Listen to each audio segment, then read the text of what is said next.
Welcome back to The Modest Wealth. There is a quiet fantasy many people carry for years, that one day they will earn enough to stop looking sideways. The thought is rarely spoken out loud, but it sits underneath a lot of ambition. When I make more, when I finally get ahead, when I can afford what other people can afford, the tension will ease. The jealousy will soften. The feeling of being behind will disappear. Money, in that fantasy, does more than improve circumstances. It ends comparison. And to be fair, money can solve some of the pain that gets mistaken for comparison. It can remove the embarrassment of not being able to participate. It can reduce the stress of watching other people enjoy options you cannot afford. It can give you privacy, convenience, access, and breathing room. Those things matter, but they do not settle the deeper problem.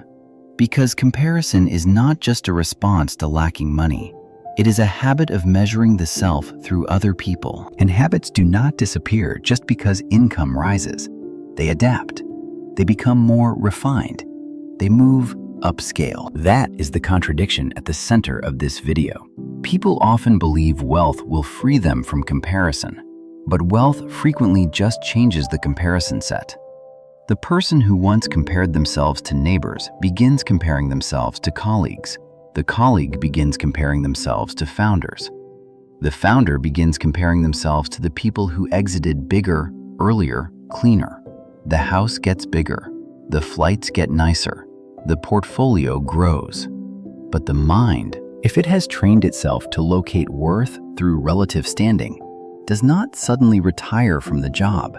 It simply finds a new room and keeps scanning. This is why more money can feel strangely disappointing if you expect it to produce emotional arrival. You reach a milestone that used to seem enormous, and for a few weeks it feels meaningful.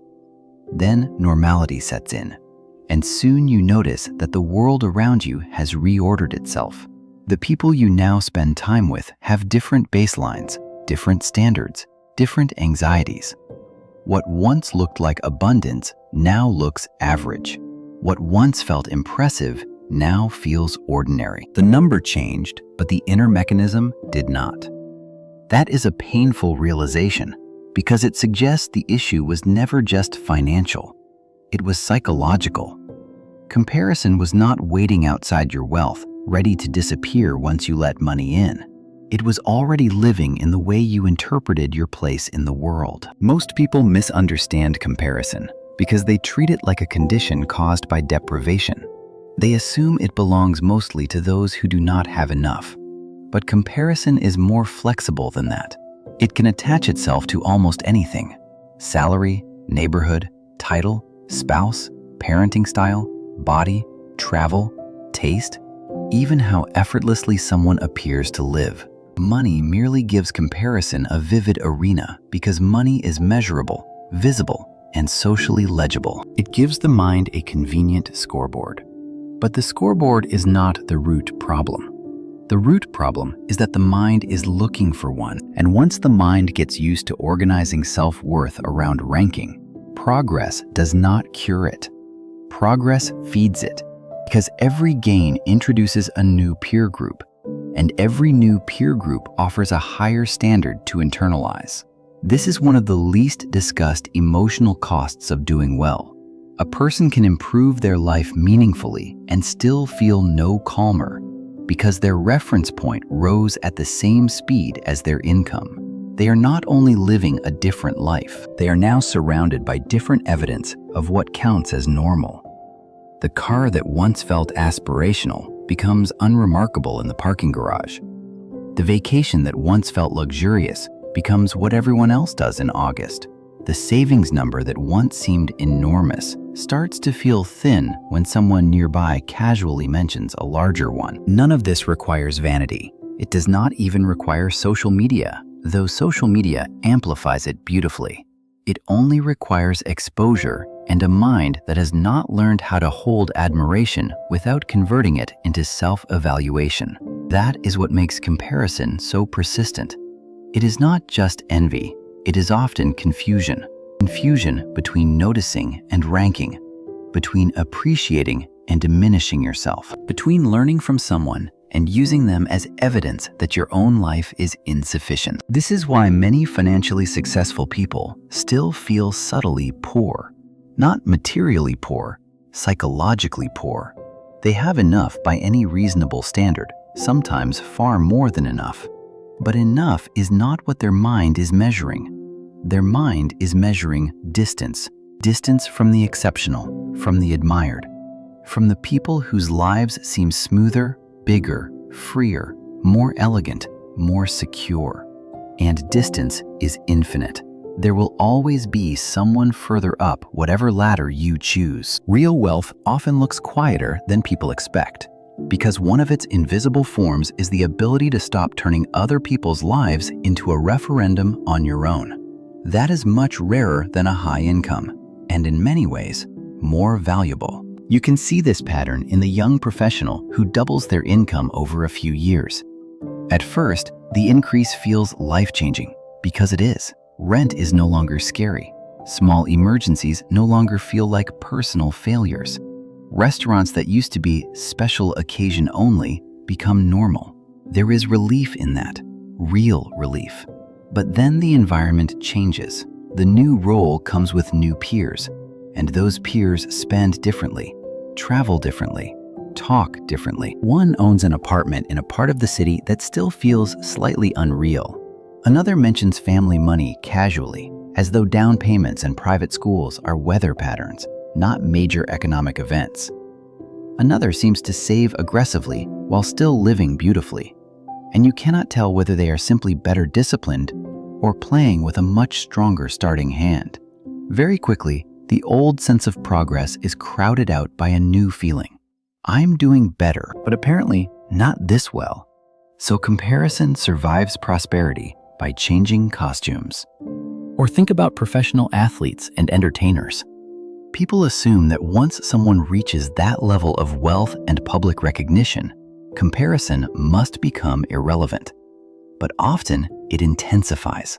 A player signs a contract large enough to alter generations of family life, yet immediately sees someone else sign a larger one. An actor becomes famous, then becomes preoccupied with billing, influence, invitations, relevance. Who is ascending faster?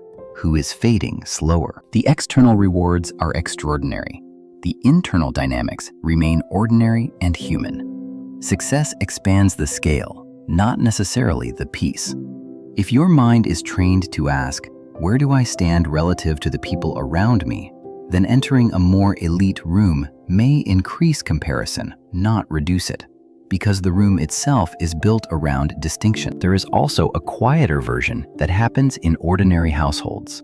A family moves into a better neighborhood for good reasons: safety, schools, stability, a long-term plan. But once there, they absorb the local standard. Cars are newer, renovations are more frequent, summer plans are more ambitious, birthday parties become productions. None of these things are inherently wrong, but they begin to shape what feels normal. And normal is one of the most expensive words in the financial vocabulary. The family may objectively be doing well, but emotionally, they begin to feel just slightly out of sync with the environment they worked so hard to enter. And that slight feeling can become a powerful spending force, not because they are irresponsible, but because belonging has a price tag when comparison is setting the terms. That is the real tension. More money improves life in many ways, but it does not automatically improve the lens through which life is judged. If the lens remains comparative, wealth will not end the pressure. It will simply give the pressure nicer numbers and more sophisticated objects. The deeper pattern is that comparison does not behave like a problem of arithmetic. It behaves like a problem of attention. It asks over and over, compared to whom? And that question is endlessly adjustable. A person can go from making modest money to serious money and still feel psychologically stuck because the habit was never built around sufficiency. It was built around relative position. Once that becomes the operating system, improvement is real, but never emotionally conclusive. Every gain changes the landscape, and the mind quickly repopulates that landscape with new people to measure against. This is why comparison often becomes more subtle as wealth rises. In earlier stages, it may look blunt. Who has the nicer car, the better apartment, the more obvious signs of progress? Later, it becomes more refined. It becomes about effortless taste, better investments, quieter forms of status, more exclusive schools, more flexible time, more geographic freedom, more elegant restraint. The objects change, but the mental motion stays the same. The person is still using other people as coordinates for self-assessment. They are still trying to answer an emotional question with relative evidence. And relative evidence is never stable because there is always a narrower, more elite, more polished circle to step into. What makes this especially tricky is that comparison often disguises itself as ambition, discernment, even inspiration. A person tells themselves they are simply exposing themselves to higher standards. Sometimes that is true, but there is a fine line between learning from excellence and quietly handing your piece over to it. Admiration can expand you. Comparison contracts you. Admiration says, "That's interesting. What can I learn from that?" Comparison says, "What does their life mean about mine?" One creates perspective. The other creates emotional scarcity. And emotional scarcity can survive in a mansion just as easily as in the studio apartment. This is where the modest wealth has a different lesson than the usual one. The goal is not to have so much that comparison becomes impossible. The goal is to become less available to comparison as a way of knowing your own worth. Real wealth often looks quieter than people expect because it includes the ability to let other people do well without feeling personally diminished. That is an invisible asset. It does not show up in lifestyle footage. It will not impress a room, but it changes the texture of everyday life more than another upgrade ever could. The mistake is not wanting more. Wanting more can be rational, healthy, even necessary. More income can mean more safety, more options, more dignity, more rest, more room for error. The mistake is expecting more to settle an internal pattern that was never actually about need. If comparison is the habit, then more money does not end the habit. It simply gives it fresher material. You stop envying one set of things and start envying a more expensive set. You stop feeling behind in one room and start feeling average in another. And because the external facts have improved, the continued dissatisfaction becomes even more confusing. A person thinks, "Why do I still feel this way? I thought this milestone would change something." It did change something. It changed your circumstances. It did not automatically change your criteria for self-respect. That is why enough is not a number alone. It is also a decision about what kind of information you will allow to shape your inner life. A person with a modest income and a stable sense of enough may feel richer than a high earner whose standards are constantly being reset by exposure. Not because money does not matter, it does, but because comparison can turn abundance into a moving target, and moving targets create permanent tension.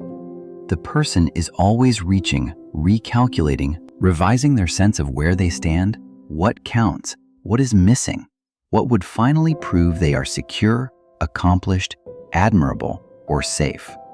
That cycle has no natural ending because it is not built to end. It is built to continue. A more mature reframing begins here.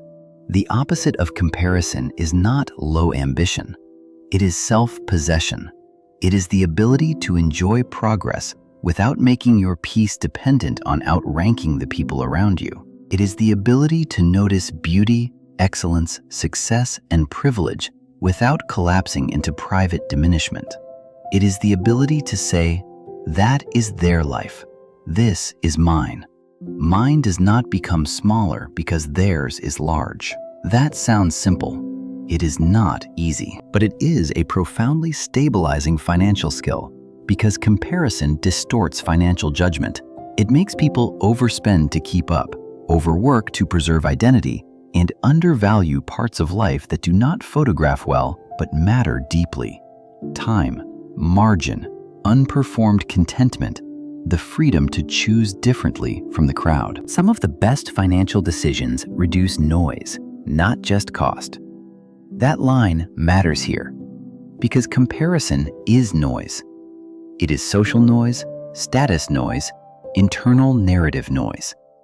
It crowds out direct contact with your actual life. What do you really want?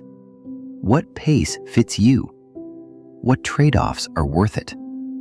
What kind of success is sustainable for your temperament, not just admirable to others? Comparison makes those questions hard to hear, and yet those questions are where a calmer kind of prosperity begins. The real promise of money is not that it can make you superior. It is that it can make you freer. Freer to choose your work more carefully. Freer to absorb shocks with less panic. Freer to protect your time. Freer to build a life that matches your values rather than your audience. But comparison can quietly corrupt that promise by turning freedom back into ranking. Now the job is not simply to live well, it is to live well relative to someone else. And once relative standing becomes the point, money loses some of its ability to calm you. It remains useful, sometimes enormously useful, but it does not land the way you hoped because the mind keeps converting resources into score. A quieter freedom comes when you stop asking money to settle emotional questions it cannot finally answer. Money can improve your circumstances. It cannot give permanent relief from a habit of self-measurement. That relief comes from a different kind of discipline, guarding what you compare, noticing when admiration becomes self-erosion, refusing to let every room redefine what a good life is supposed to cost. A peaceful life may be richer than an impressive one, not as a slogan, but as a serious financial principle. Because the person who needs less social confirmation can keep more of what money is actually good at providing: flexibility, resilience, and room to breathe. And maybe that is the more useful definition of enough. Not the number that makes you untouchable, not the number that places you above comparison forever, but the point at which you have enough perspective not to let every nearby life become a verdict on your own.